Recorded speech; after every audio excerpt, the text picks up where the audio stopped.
I almost committed suicide because I was bullied. I was really bullied.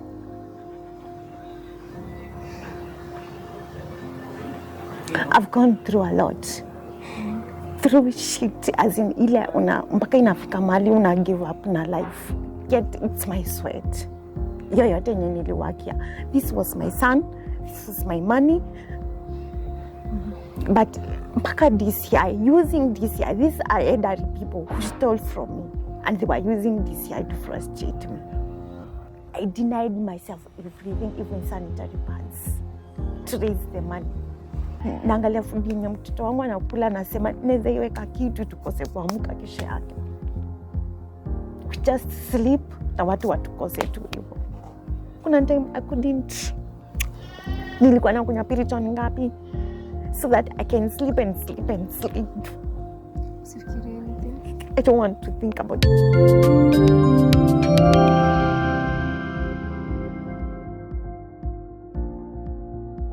Hello guys, welcome back to Wenda TV. My name is Maimuna Mikidadi. Welcome to yet another interesting episode. And today's episode, we have Ruth. Ruth has worked in Saudi for more than 9 years, but she's had up and downs, which she's going to tell us today. So Ruth, sasa. Pasana. Karibu sana. Asante. Tell us about your experience. Well, yangu, it's not, okay. I left Kenya 2014. Nikaacha mtoi mdogo wa 3 years. We are back at home. So when I went there, at first kuna zile challenges za language barrier. And with time, nika learn Kiarabu and I learned how to talk and how to communicate with them. So my working there was easy for me because I know how to adjust myself. I know how to anything. As I adjust, I can work with anybody. I lived there for 9 years, 9 good years, but all my predicaments were back home. Shida ilikuwa tu home. As in mtoi, they were using my kid to mint money from me. So unapata mtoi ako from one relative to another relative. Juu mimi sina mama. So ukitoka huko to leave Saudi, will you make your decision as in nikokosa zero huko ama maybe Yeah, you know, as in employment hapa ni shida kubwa. As in youths wako na shida kubwa na employment.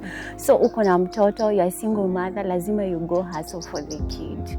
So I left my kid when he was 3 years, nikamwachia relative. So relative were using the kid to mint money, as in unapata mtoto ndiye anatumika to get money from me. So the problem was never there. The problem was here. Juu mtu atakwambia mtoto ni msik tu mapesa. And you know you are far away and you are working for that kid. So lazima you have to send money back home.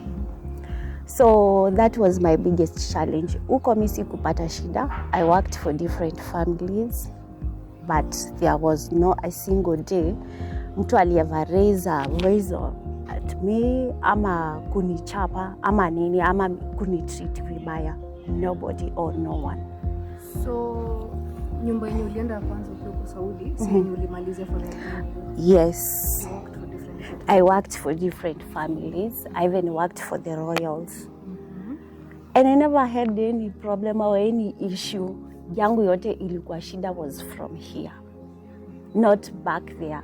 Here was the main problem. Vitu zenye nimepitia from here. Boy, Jesu. Ni ngumu.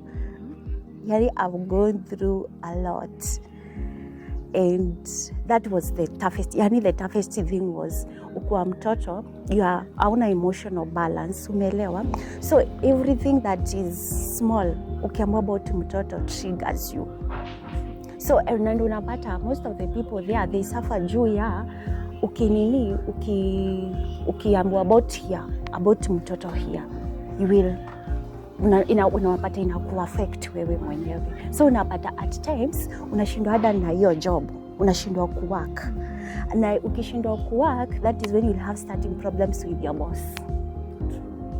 So hiyo ilikuwa there was a time my son got lost. Alikuwa amefichwa for 6 months. and I can tell you for those 6 months I couldn't work. Job ilikuwa inanishinda kabisa, mpaka my boss kuna time alikuwa ananiambia you just go relax and sleep, tumekupea tu off day. They were very understanding. Yeah, they were very understanding, by the way. So kuna time ilikuwa I used to cry a lot. I used to cry. Mpaka they were asking me, what can we do to help you? Tunaweza kufanyia nini? Tunaweza kusaidia aje? Ndio tukusaidie.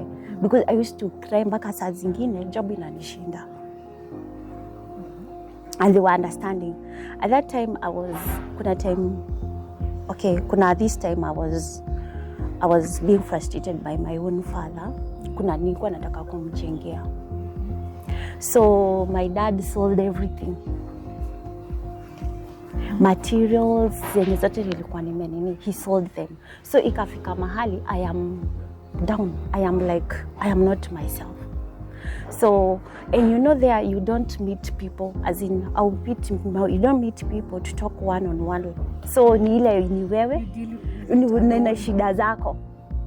Hakuna kitu kingine. You have no friends that you are interacting with. It's you and you alone, and you know uwezi enda kwanza kuambia mdosi wako ati this and this is happening to me. So it will affect you. For me, it will affect you so much. But that is why you find people are finding someone to confide online. It's that time nilipatana na mtu online who conned me 1 point. Na huyo mtu amenizungusha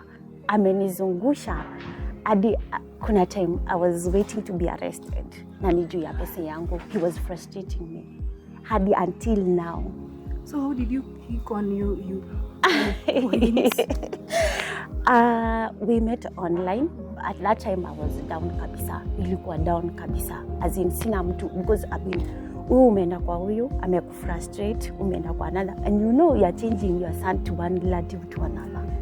Leo ako kwa huyu, after some time, mshaleta na juu ya pesa, unapeleka kwa another relative to another relative to another. Unabaki sasa you are alone. You have no one. The family as in you are kila mtu akumekugeuka. So at that time I met this person online.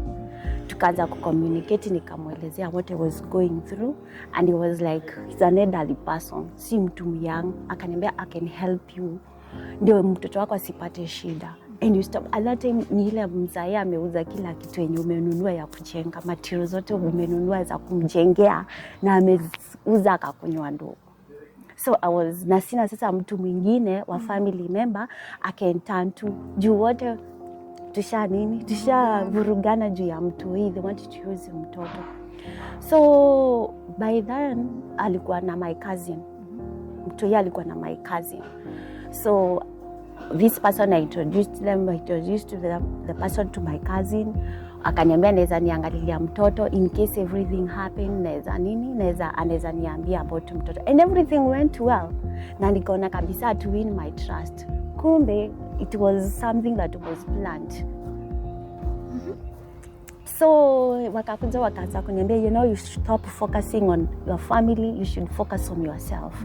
And that's when they came up. I started buying something of my own. Now it took me some time. It took me like 6 months kuwa convinced, because the instinct in me zilikuwa zinaniambia don't, because every person has frustrated me, as in a disappointment to another disappointment. You try to do this, mtu anakudisappoint. You try to do something else, mtu anakudisappoint. And it took me time. It took me 6 months to get convinced I should buy something of myself. Juu uko then, nilikuwa nimeenda huko, nimetoka kwa contract, sasa sina documents. So even I have to send money, ilikuwa I have to pay someone akutumie pesa. You don't have document, and the laws there are very strict. So lazima utafute mtu mwenye akona na documents, like akona all documents, ndio anaweza kukutumia pesa. So you can imagine, you cannot send money. You can work, but you cannot send money. Do you have to have the documents to send money? So kuna watu wenye wako na documents, they are there, they are working there in companies, so you have to use them to send your money. So everything. To use their documents, you have to pay them. Yes. Unamlipa juu kuna hiyo ID ya huko ya residential ID, so unamlipa ndio akubalike kwenda kwa bank kutuma hiyo pesa. So you can imagine every time unatuma mtu ku send money unamlipa 3K ya Kenya. So you can imagine every month I was sending money, unalipa 3,000. Na saa zingine unatuma hiyo pesa, you send everything that you've earned. Alafu ukituma huku, watu wanafikiria maybe ametuma like 60K, 80,000. Watu wanafikiria huyu ametuma 80,000, amebaki na zingine like 100,000. Na saa zingine umebaki everything, umetuma everything that you have in your pocket. So I had that my main problem was from here, not from there, especially juu ya mtoto. They were using my son. Family members. Yes, yeah, family members.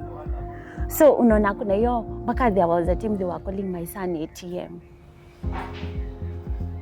So ikafika mahali, hiyo ndo nasema sasa my breaking point sasa ilikuwa hapo, nimetaka kujengea mzai amechukua material zote ameuza. Na umeziona ndo hizo zimeuzwa, and you are like hakuna kitu I don't have anybody in this world, you know, I don't have anyone. So I met this person, nimekuambia I met him online, nikamwambia everything, nikamwambia mpaka mtoto wangu penye yako. And after some time I started buying land, nikaanza kuilipa pole pole. I paid for it. Vile nilifikisha katikati mtoto wangu akapotea for 6 good months. Sikukuwa najua mtoto wangu wako wapi. So hapa at this point mtu yeye alikuwa na nani ndio apote? Sasa hapo ndo kizungumkuti. My son was in Utawala with a cousin. Vile nilifikisha katikati kubuy a piece of land which I was buying for 500,000. Piece of land ilikuwa ina cost 500,000. I paid like 200,000. Then that kukakuwa na conflict between me and my cousin. Wakaanza kusema now we are seeing you've settled, mpaka umeanza kufikiria about project. Now they wanted more money ya upkeep ya mtoto. And mind you, mtoto wangu nani mdogo alikuwa nenda shule from asubuhi to jioni. Nimelipa hadi transport na wanataka 10,000 every month. Na mtoto ako home only 2 days, Saturday and Sunday. So I told them mimi siwezi. Sasa hapo tukakuwa na conflict, wakaninyamazia. Ikakuwa this person nilikuwa nimemuintroduce, yeye ndio tuna communicate na yeye. If they want something from me walikuwa namtumia. If I want to get to talk to my son, I had to use the person. And I came to learn later, this person was behind everything that was happening to me. They were coordinating with your cousin? Yes, ndio waweze kuniibia. Mtoto akapotea, nikamwambia mtoto anafailiwa kesi, apatikane, mtoto atafutwe, apatikane. So ilikuwa like tuma pesa, we need to pay for a lawyer, tuma pesa. I spent like another 500,000. Na mtoto nishalipa shamba, sasa nishamaliza 500, nishatuma ingine ati mtoto anatafutwa na bla bla shit nyingi, nikatuma another 500,000. Kwa long anajua kwenye mtoto hayuko. I was actually kupata mtoto nilisaidiwa na mtu from Facebook, because ilifika to a point I'm so desperate, sijui mtoto wangu wako wapi. 9 months zinaenda, sijai communicate na mtoto wangu. Na wenza nateli huyu mtu nimwambie nataka kurudi home, alikuwa ananiambia don't come back. Oh, the guy that you met on? Yes, don't come back, we are helping you to get back your son. So pia alikuwa anakuambia send this money. Yes. I even have the text message. Ikafika mahali, these guys were helping me to get back my son. Wakaanza kuniambia online, na hata wao niliwapata online because sina mtu mwenye nina communicate, sina family member, sina anybody. Anaona leo mtoto wangu alikuwa na my dad, na my dad ndio amemficha. Alikuwa amepelekwa boarding in a boarding school na akaachwa hapo hivyo in a boarding school, so nobody knew, even some of the family members were in town, so hawakuwa wanajua mtoto wangu wako wapi. So pia your dad is in this deal? Yes. So ikafika time, so I had to come back. Nikapata mtoto through watu walinipatia Facebook, wenye nilimpata Facebook. So what we did was my best friend, she was helping me to she was helping me to search for my son. So nikamwambianga, anaitwa Margaret, nikamwambianga Magi because my dad doesn't pick my calls, fanya hivi, mpigie mwambie nataka kuongea na my son. Ndio mtoto, ndio, because he'll allow you to talk to my son. That is the time mtoto wangu ndio tukuje kumpata sasa. Because my dad was not picking my calls. I'm there, I'm crying kila siku ninalia, sijui nianze wapi. In fact, I was not on myself. Siku kwanga yani myself. I was like, I'm mad. I am mad. So nikamwambia Magi pigia my dad, nikambatia namba ya my dad, makampigia akamwambia nataka kuongea na Elvis, my son is called Elvis. So akapiga akaambiwa my dad akakubali. Akauliza sasa vipi poa? Uko aje? Niko poa. Unasomea wapi? Immediately mtoto alisema kwenye anasomea, my dad disconnected the phone. Haku realize amesema. Yes, aka disconnect the phone ndio tusipate information. Aka disconnect the phone. So we had sasa to start to search mtoto, na the small information we got from him, the school. The school sasa ku search nini online, we never find the school. Junika shule kadogo akajewekwa kwa online. So ilikuwa tricky, ni kwanza kutafuta where is this school. Yes. So I was paying people to go there kunitafutia mtoto. Na sasa mtoto alikuwa class 2. Mtoto was in class 2. So watu wanaenda wananiambia mimi sijapata hii shule. Online shule haiko. Until one day that the person now who helped me to get my son, someone who posted on, we are friends, akapost online about Subukia, because we knew the school is in Subukia. Na tukikuja kujua the school is in Subukia, I had to look for DCI to track my dad's number. Akaniambia your father is between Subukia and Nakuru. So we had to, hapo hivyo ndio ilituklikia my dad most probably shule iko Subukia kwenye mtoto wako huko. So ndio tulianza kutafuta watu wanaenda Subukia, na nalipa watu waende Subukia wakatafuta hiyo shule. Watu unaojua lakini. Yes. Na sasa shule ni kidogo haijulikani. So unaona sasa tuko na clue lakini we don't know where the school is. Yes, this for the search. Na nikiambiwa mtu ananiambia nilifile case, sijui the lawyer anasema, sijui nini, we are waiting for this, the case will, yes, because sasa sikuwa na mtu mwingine unaona sasa sina family member, sina mtu anaweza nifanyia hizi vitu. Hata watu wenye natumia ni kuwatumia chini ya maji, you have to pay them, I have to pay them. Yani kila kitu was money from this side. Uko sina shida, I'm okay, I'm good. The people I was working for, they were good, they were understanding. Nawaambia mtoto wangu amepotea. Na huyu nikimuinsistia I come back ananiambia hapana, you have a project unamalizia, you have mtoto.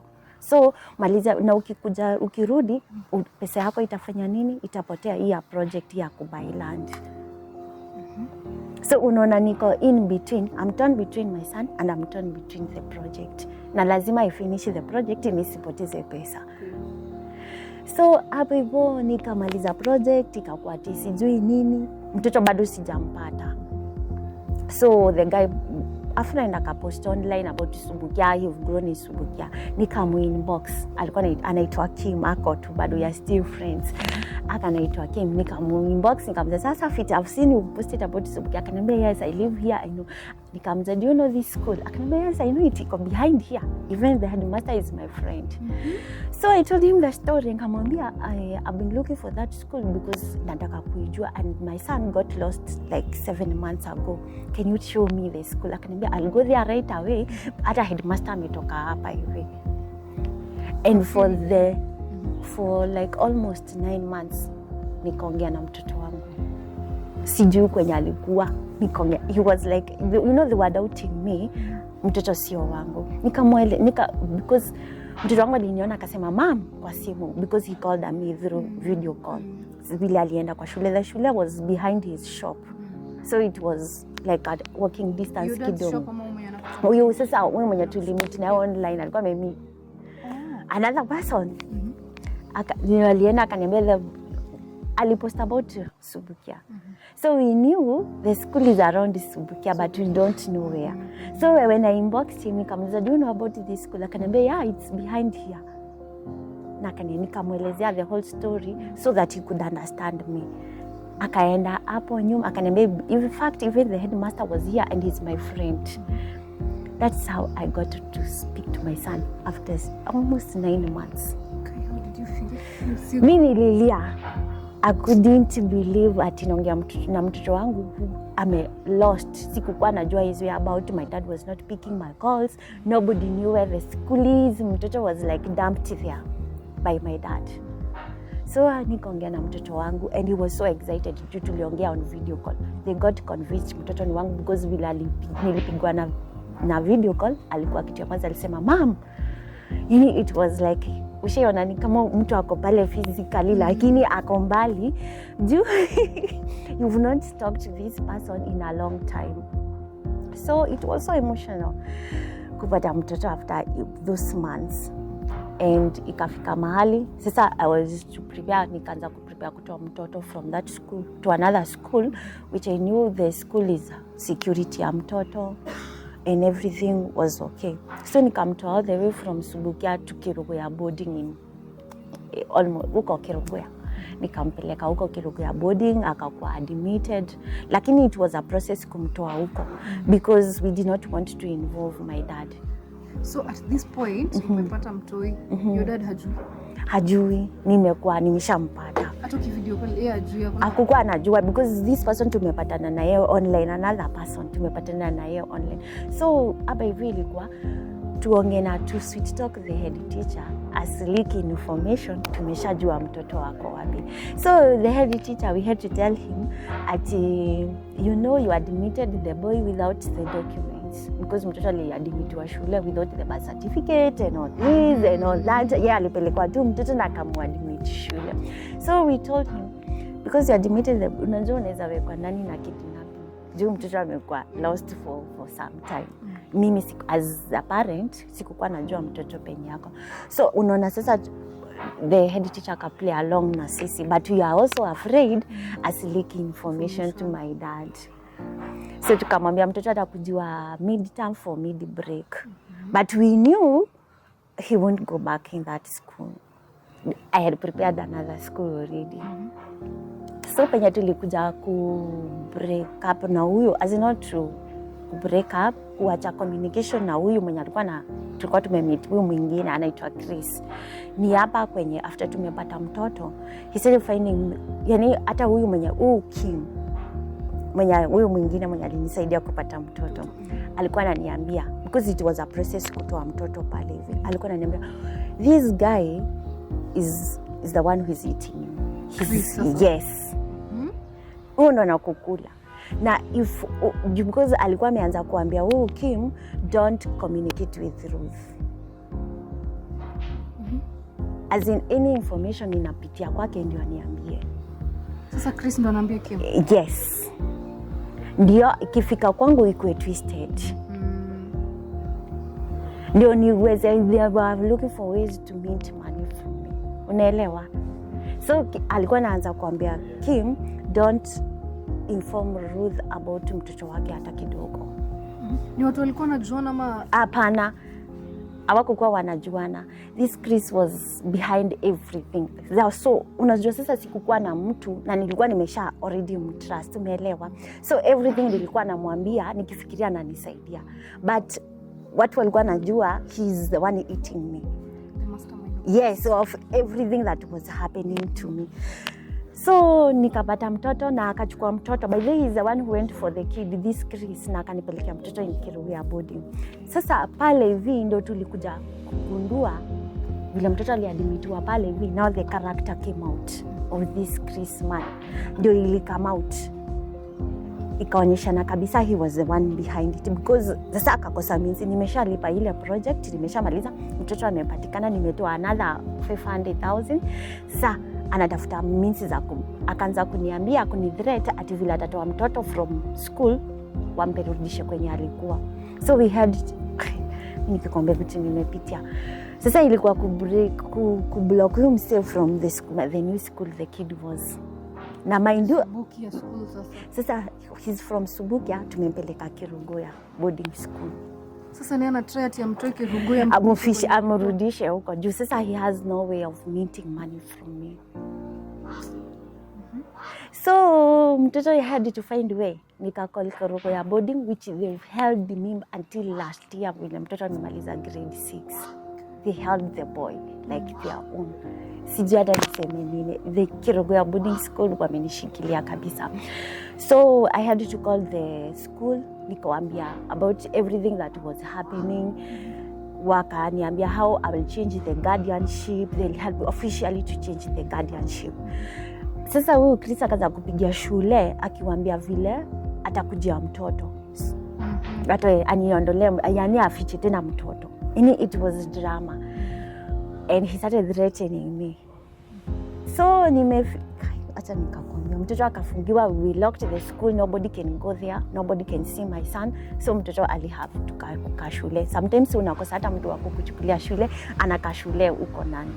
So watoto kina midterm mtu yako shule. Sasa zingine alikuwa anakaa shule. Juu ukikosa mtu inabidi akae kwa shule. Yes. Now that was not the end. He started threatening me. Ati I'll be arrested. No, because I was started telling him nirudishie pesa yangu. Because now I have come to understand this person was behind everything. Nirudishie pesa yangu. Akaniambia hapana, hakuna shule, hakuna pesa yenye narudisha.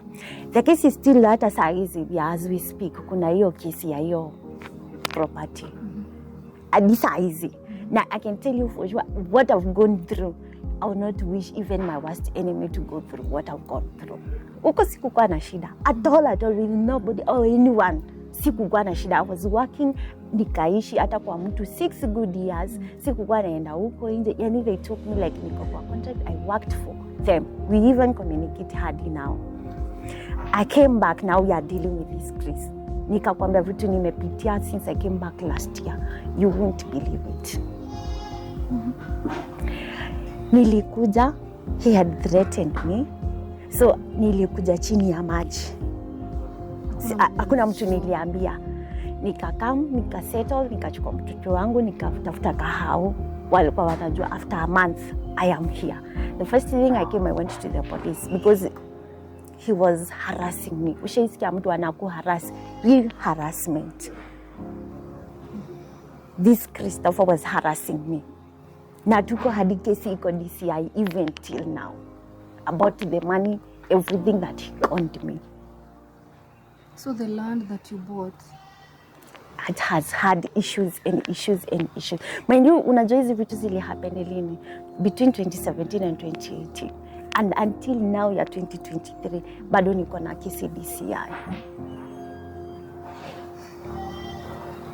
I came back, and the guy, when he learned I am back in Kenya, akaanza kupea, he used DCI to intimidate me, nisifuate pesa yangu.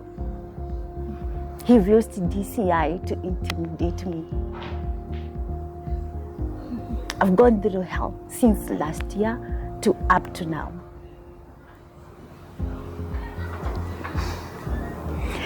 Nikaenda nikaripoti kesi yangu about the land which hata nimeipata this year. Titodi nimepata this year. Na shamba ilinunuliwa ya less 200,000.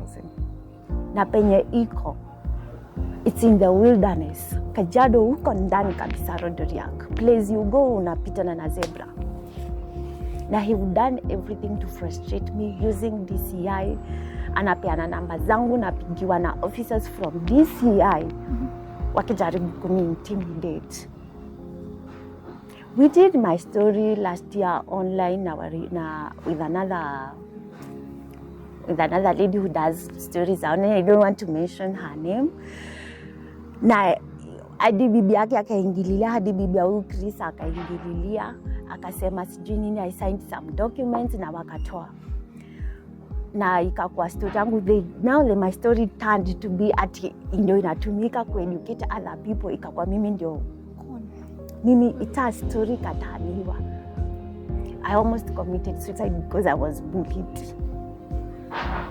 I was really bullied.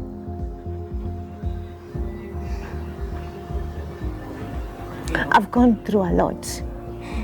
Through shit, as in ile mpaka inafika mahali una give up na life. Yet it's my sweat. Yoyote yenye niliwakia. This was my son. This was my money. But mpaka DCI, using DCI, these are elderly people who stole from me. And they were using DCI to frustrate me.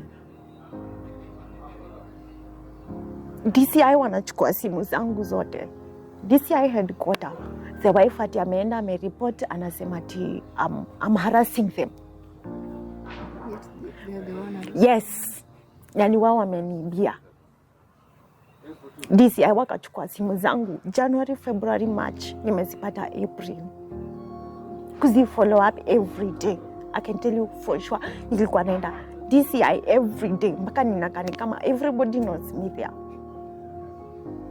My savings zote zikaisha because nafuata ile nipate title deed yangu. Nimeipata this year February 16. That was when I was wished with my title deed. Na shamba was less 200,000. Place that it cannot be disposed. Ati niko na shida naweza iuza. Hakuna mtu mwenye anaweza inunua. Lazima I take like 10 years to 10 years to come.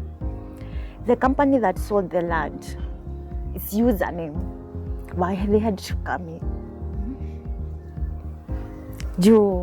This guy was summoned. Isile vitu amenifanyia Mungu wangu. Painful, as in painful. Mtu anatumia DCI to frustrate me. Wanawapea namba zangu, wananipigia, unapigwa simu na officers from DCI.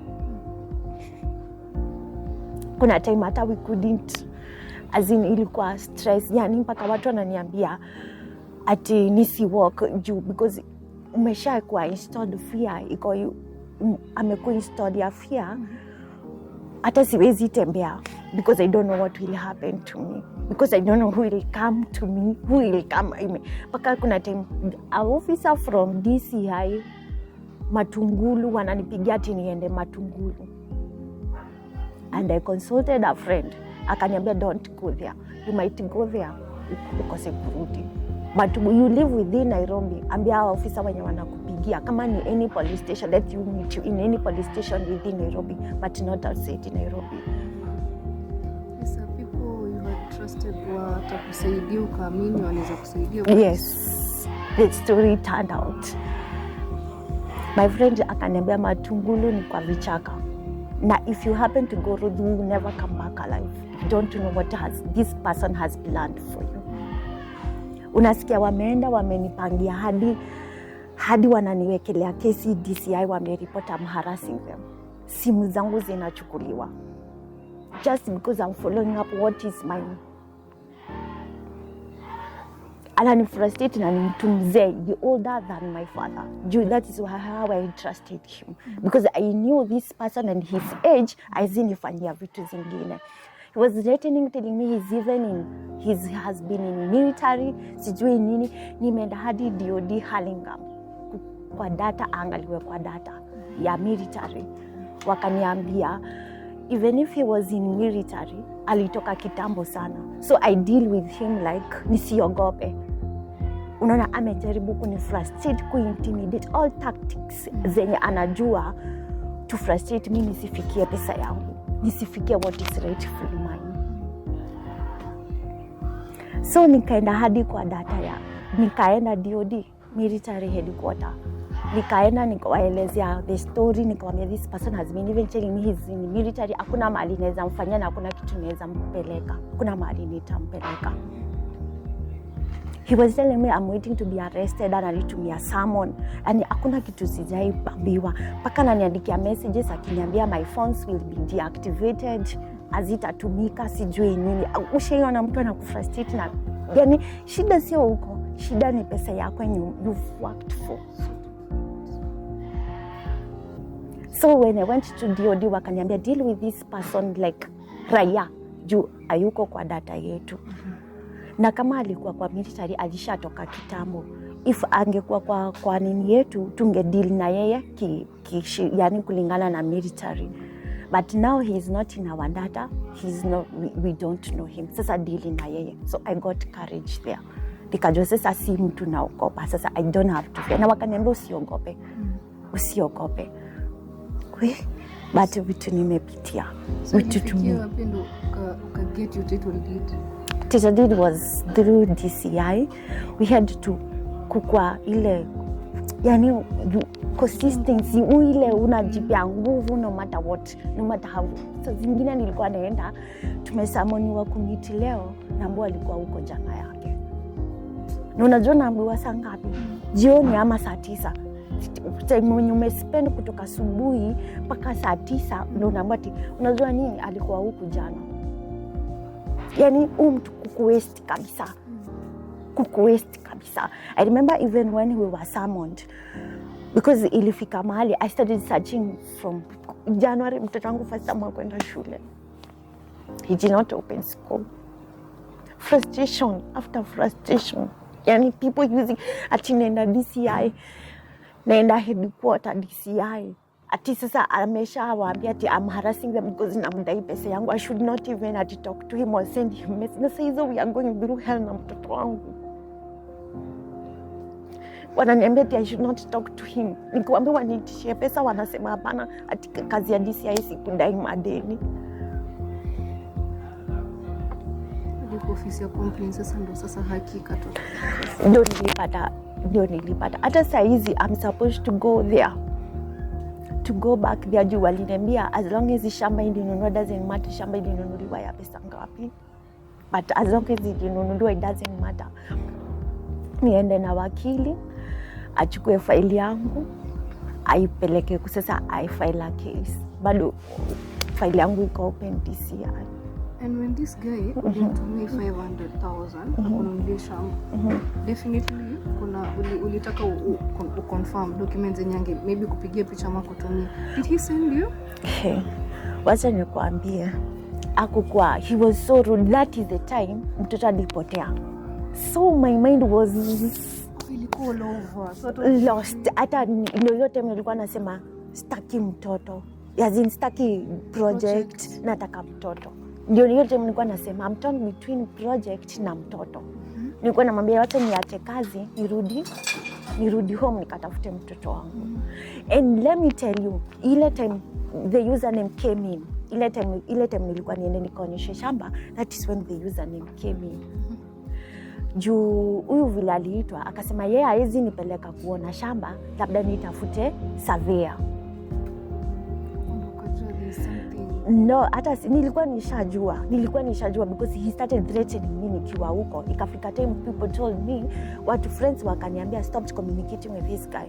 Wacha kabisa because this guy atakufanya ukue wazimu because he was harassing me nikiwa huko. So ikafika mahali I've blocked this person, we no longer communicate. He doesn't know anything about me. Unasikia nilikuja chini ya maji, chini ya maji. Nobody knew I was coming. Nobody. I didn't tell anyone. Watu walishtukia niko huku kama mwezi ishaisha. So akaambiwa na director of complaints akamwambia tunataka ulete title deed. He was summoned na akajifikisha pale because now sasa hao ni wakubwa, si wale wadogo juniors. Hao ndio walikuwa wanaenda hapo the whole day wananiambia alikuwa huku jana. Imagine alikuwa huku jana. So akaambiwa alete title deed. And it took him 2 weeks kuileta, but anasema haiko. So akaleta na ndio hiyo aliprescribe document kusema ati I cannot sue him for damages. Na maindio nimeenda damages mingi kuliko pesa yenye nimenunua shamba. Because alikuwa ile the time we did my story online alikuwa amepiga username wafiche statement ya payment. So ni kitu alikuwa alikuwa ameshapanga it's this and this. I will never know the truth, but I serve a living God. Nitakwambia tu kweli, I serve a living. Nililia nikaambia Mungu, this is my sweat. Na nikakwambia sacrifice I made, utashanga. I made real sacrifice ya kuraise your amount of money. I made real sacrifice. Juu unajua sasa niko na mtoto, niko na hiyo kesi, niko na project, and I have myself. I denied myself everything, even sanitary pads, to raise the money. Juu saa hizo akili na ring, mtoto sijui kwenye yako.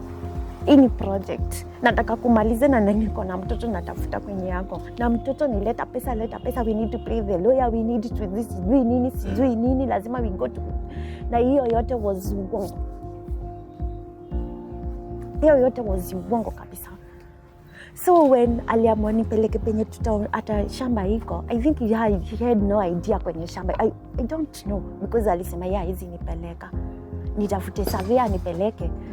Ndio nini. So they had to contact the lawyer who did the transfer. Na the lawyer who did the transfer is username's lawyer, advocate. Ndio alisema this is our client, we have to do what we do to our clients, to take them to the site. Wakanichukua pale hivi nini niitwa kwaje Kenco. Wakanipeleka hadi shamba penye iko username. Sasa ndio walinipeleka. So along the way tumeenda tumepita Kisera, tumeshika njia, bado tunaenda, tuko kwa wilderness tunaenda. So I asked the guy, hey, kwani tunaenda wapi? Akaniambia I'll go na nakuexplainia every stage. Tukaenda tukapita, akaniambia tukaenda paka place called Tinga along Magadi Road, uko ndani Umasaini. Uko peke yako with this guy? Yes, with the username company. Tukaenda nikawauliza out of curiosity, nikawauliza. Now they had known the land has issues, juu walikuwa wamesha communicate na DCI. So nikawauliza, nikamwambia can I get the payment statement? Juu tumeenda maga inafika mahali unajiambia huku unajua shamba ilinunuliwa 50,000, ushajipea, ushajikonsole. So tukaenda nikauliza the guy we were with, nikamuuliza how much is land here? Akaniambia saa hizi they are going for 350 to 400,000 right now, the current market price. Nikamuuliza what about this and these years? Akaniambia it was around 100,000. And I'm like okay, nilikuwa already nishajikonsole, can I get the payment statement? Akaniambia yes, okay, we will get, utenda headquarter ya username. I went there. I met this lady and it was sales manager, kitu kama hiyo. Ndio we sat down, I told her the story and she was like, what? I was shocked kuhear ati ploti za huko zinaenda almost 1 million shillings. According to the story, ile time we did my story online, alienda kumwambia ati he called kujifanya mjinga, akacall this lady kumwambia ati sijui kuna story going online, sijui nini, yani to fool her if she have had anything, unaona. But the lady hakuchukulia like she've had everything. She was like, no, we don't sell our plots at such price, especially huko Tinga, hapana. So you know, so hiyo si pesa mingi na hivyo. So yeah, but jamaa alikuwa anapima the lady akili kuona kama anajua. So when we sat down with the lady, akaanza kunipea story. When I told her everything about the story, how far we've gone, the case, akaniambia tulijua kuna story, and akaniambia what about the officer in charge of the story. Akaanza kuniambia huyo mzee mwenye ako na story yako, ako na anadili na hiyo kesi yako, namshuku sana. Akaanza kuniambia there is something that is not straight with the guy. So nikamwambia I know, hiyo nilikuwa aware of. So ndo akanikaa chini akaniambia we came to know this Chris guy between 2017 when he started buying land from us. And the time unasema ulinunua shamba, he bought 2 lands here. Moja at 350 at Gong Crescent. So akanitolea payment statement. I was like, the month he paid the first payment is when you had sent him the money? Yes, no. Is when we had issues with my cousin, when we fell out with the guardian of my son. Niko na hiyo statement. Alikuwa shasikonda pesa yangu, amenunua shamba zake 2 yake na bibi yake. Sasa ile pesa alikuwa amepata, alilipa first installment. That's when tulianza issues na my cousin, the guardian of my son. Everything ikakam ikafall. Sasa nikakuja in clear pictures, sasa ikakuwa black and white, sasa naiona vizuri, sasa vizuri ikakuwa clear. The first installment, yes, ilirudi nyuma, yes. Ile time he made the first installment of 140,000, that is when we fell out with my cousin, and that is when mtoto wangu alikama disappear. Na from then after hata nikapeleka, in fact nilipewangwa hiyo payment statement ni kama nimeikimbiza DCI. Nilikuwa nauliza nitamaliziwa saa ngapi, niwapeleke niwaambie nini, nawaambianga nimeibiwa pesa. Mnaona kama ni mchezo. Nikaipeleka ile hiyo barua alikuwa prescribe whatever, ikakuwa sasa it's null, it's not valid. Juu unaona sasa alikuwa amesema I cannot sue him for the damages. Sasa inaonyeshana ameshaniibia almost 300,000. Acha sema ni 300,000 because it's 500 minus 2, so yeah, ikakuwa sasa it's invalid. Yo ndio alikuwa amesubscribe, tumeshamalizana, the nini between us is settled and I cannot sue him for any damages of whatever. Sasa ikabaki siwezi msue damages za 291. Sasa ni hizi pesa zingine anilipe. So nikamwambia I serve a living God, na ukweli huwezi fichika, you will never hide the truth, na ukweli hautaifunikia no matter what, no matter how many years you will utaishi, huwezi funika, hakuna siku utahide ukweli. It came out, everything came out. In fact hata roho yangu ikatulia. Hata ile pesa ushapata title deed ukarejea, hata si ana title deed. I came to know the truth. Roho yangu ikatulia na ikatulia na ikatulia na ikatulia.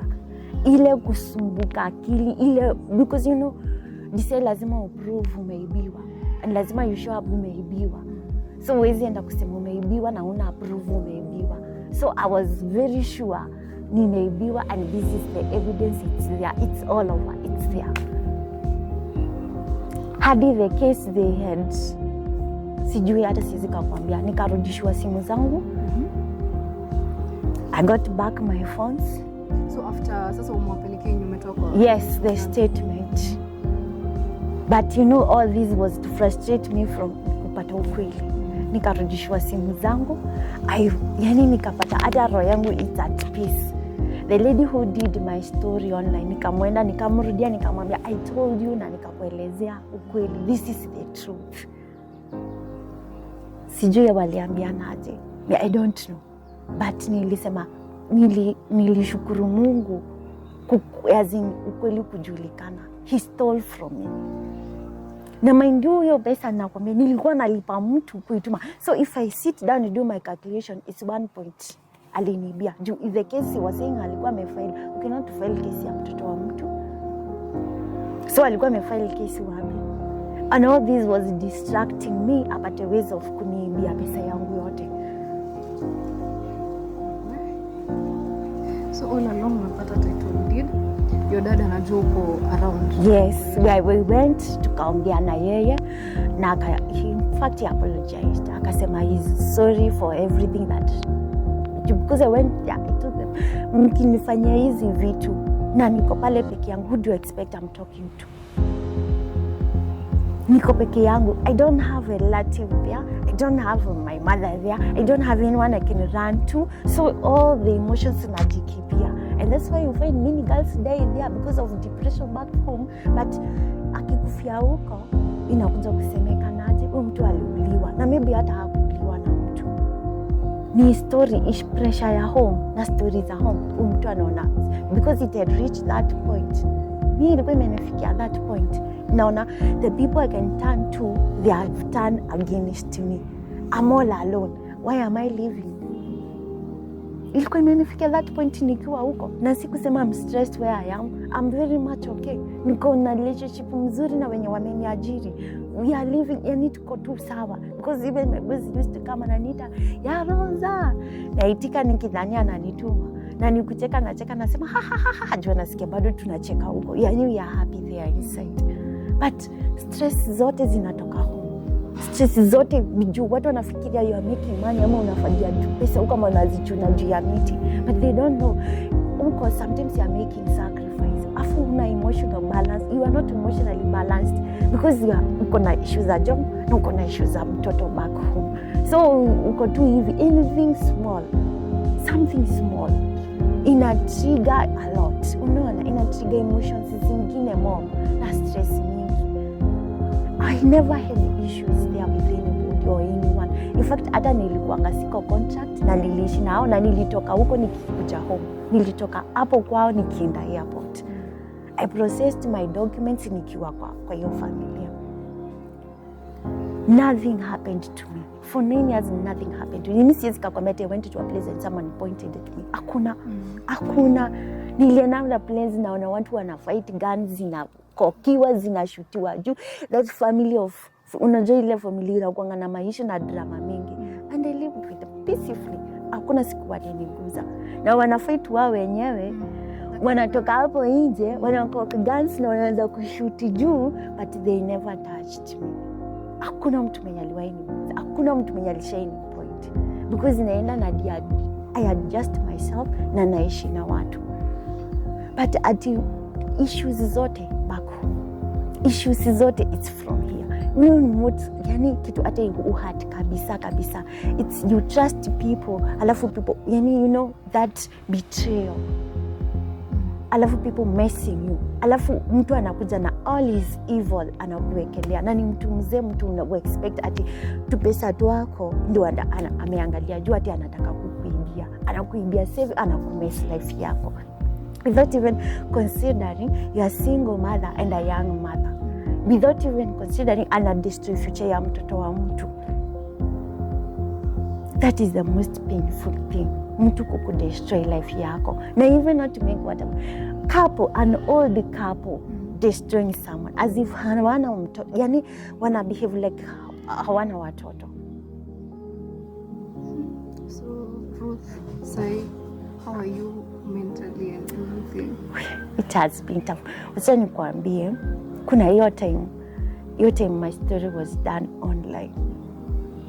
And that was, hata sikuwahi taka kufanya interview nyingine ama to do interview with anybody because of the bully that I was bullied. And you know who was bullying me? The same person. This guy. Yes. Na episode account.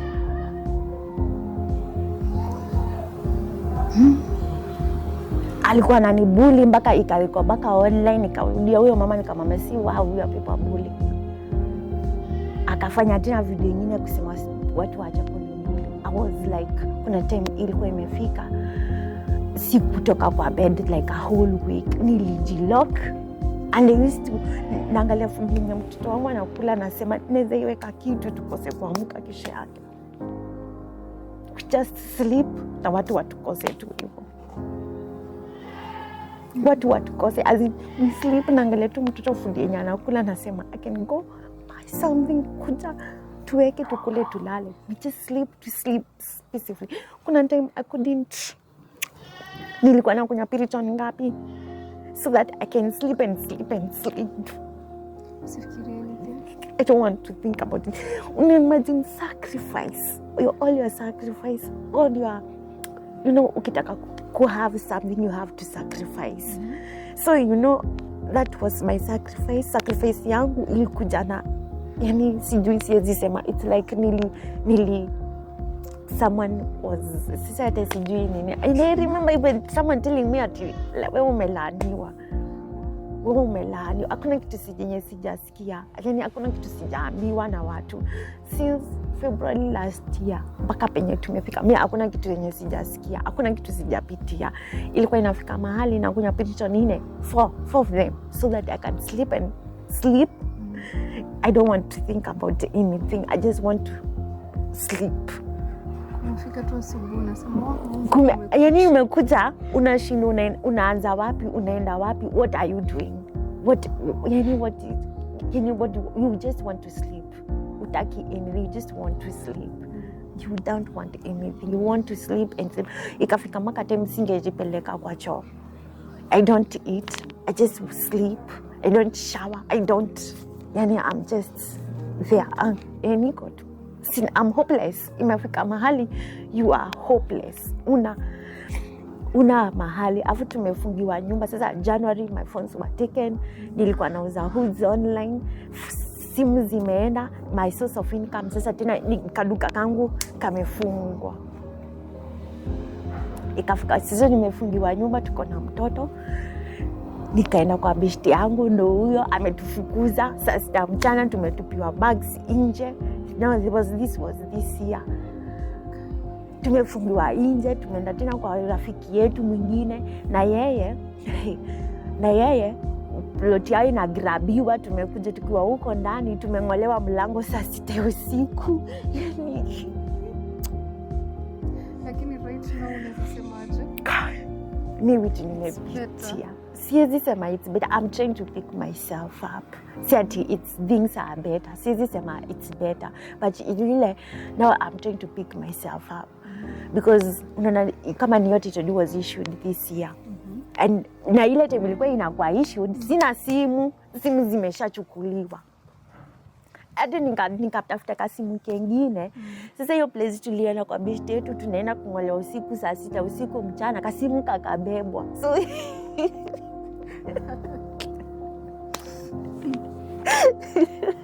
kasimu kakabebwa. Sasa ikabaki uko mteja nianze kufikia zile zingine. Nimerudishwa simu April, ndo nilipatiwa simu zangu back. Na hata ukiniuliza the case yenye walikuwa wamefile uko DCI how it went, mimi sijui. After I was given my phones, sijairudi hata DCI. Sijawahi rudi. Siwezi kukwambia nishawahi rudi, sijawahi rudi tena. Unatamani kurudi, umeenda yani sana. Nimeenda, kila mtu knows me, even the cleaners. Naenda huko na harasiwa hadi na wenye walikuwa wenye walikuwa na kesi yao wala ni harasi. Tunafanya nini huko? Nafukuzwa DCI. Hakuna kitu sijapitia hiyo time yote. Hakuna kitu sijapitia. Ndio nakwambia my hell was not there. My hell was here. Na hiyo ndio time yenye nilikaa kukaa chini. Even I was telling a friend, mimi hii kesi penye imefika, I don't want to follow up it again. Kama hiyo iko kwa yangu, wacha tuiende tu hivyo. I just let it go. Ni God to bless me in other ways. So right now opportunity ya kurudi huko. Siwezi rudi juu of my son. My son have been through a lot. Through so much. And nikamwacha tena itamuaffect. So saizi ni hustle huku, nipige hustle until unajua God can bless me even here. Si lazima niende nje. God can bless me here and I know my God will bless me. Will open ways, will open doors, will give me many more opportunities. Kenye kilipotea juu, because saizi hata tulikuwa tunaongea na another lawyer. I went to see another lawyer, to consult a lawyer. Na yeye lawyer ananiambia ati to file a case I have to give him 50,000. Open file na up and down. Alafu pesa tukirecover achukue 40%, nichukue 60 na bado atachukua gold fee. So what am I doing there? Why will I waste myself again? Nimejiwaste nikifikia yote ito did. Why will I waste myself in such things? Nikaona wacha tu I just hustle hard. God will bless me. Juu sioni Mungu alikuwa amenibless nayo. He will definitely bless me. Sisemi ati saizi because it's a few months ago tulikuwa homeless na mtoto wangu. Hata kama ni miezi 2 we've been able to, yani I said I'm doing well. Nile we had to go back. Mpaka tunakodika nyumba ka 3,500 na bado ilikuwa inashinda kulipa. Because I nilikam because of the threats, nikaanzana na kesi instead of investing on myself. So my savings zote zilienda wapi? Up and down, kushughulika na sisi, niko DOD, niko wapi? Niko DCI, niko police station, sijui wapi, nimeenda arrest hazifanyiki, nimekuliwa pesa hivyo. Hakuna nobody is supporting me. Someone is supporting me financially. Mimi zangu imekuwa moto. Ushaisikia moto? unajaribu hivi, unajaribu hivi, as in you are trying to get help from, yani unajaribu and nobody is listening to you. Nobody, yani you are just there. Ikafika mahali mimi nikasema, once the truth came out, it dawned on everyone I was conned, nilichezwa. So what do you do? Just say God, kwa hiyo ume expose the truth, what else do I want? It's just to move on with my life. Juu hii nikijaribu kukimbazana na kesi, it's the more it's draining me, and I want to put, in fact I even told myself, juzi vile niliambiwa ati kuna interview nitafanya, niliuliza God, I had said sitaki maneno, mbona inarudi na sitaki, nataka tu ni move on, sitaki. So nikasema I will do it, I'll have the courage to do it, because this is something has happened and God has showed He's there, hakujaniacha. Juu kama ameniacha ukweli haingejulikana, and God will expose all evil. You know, ukifanya mtu ukifikiria kitu itakuja kujulikana, eventually it will come and be exposed. Ishakuwa exposed, I shall made peace with myself. I want to move on, I want to restart from scratch, and I will rise up again. Awesome. Thank you very much, Ruth. So guys, that has been Ruth's story. Hope it has inspired you. Don't forget to like, share, comment and subscribe. Till next time, thank you for watching.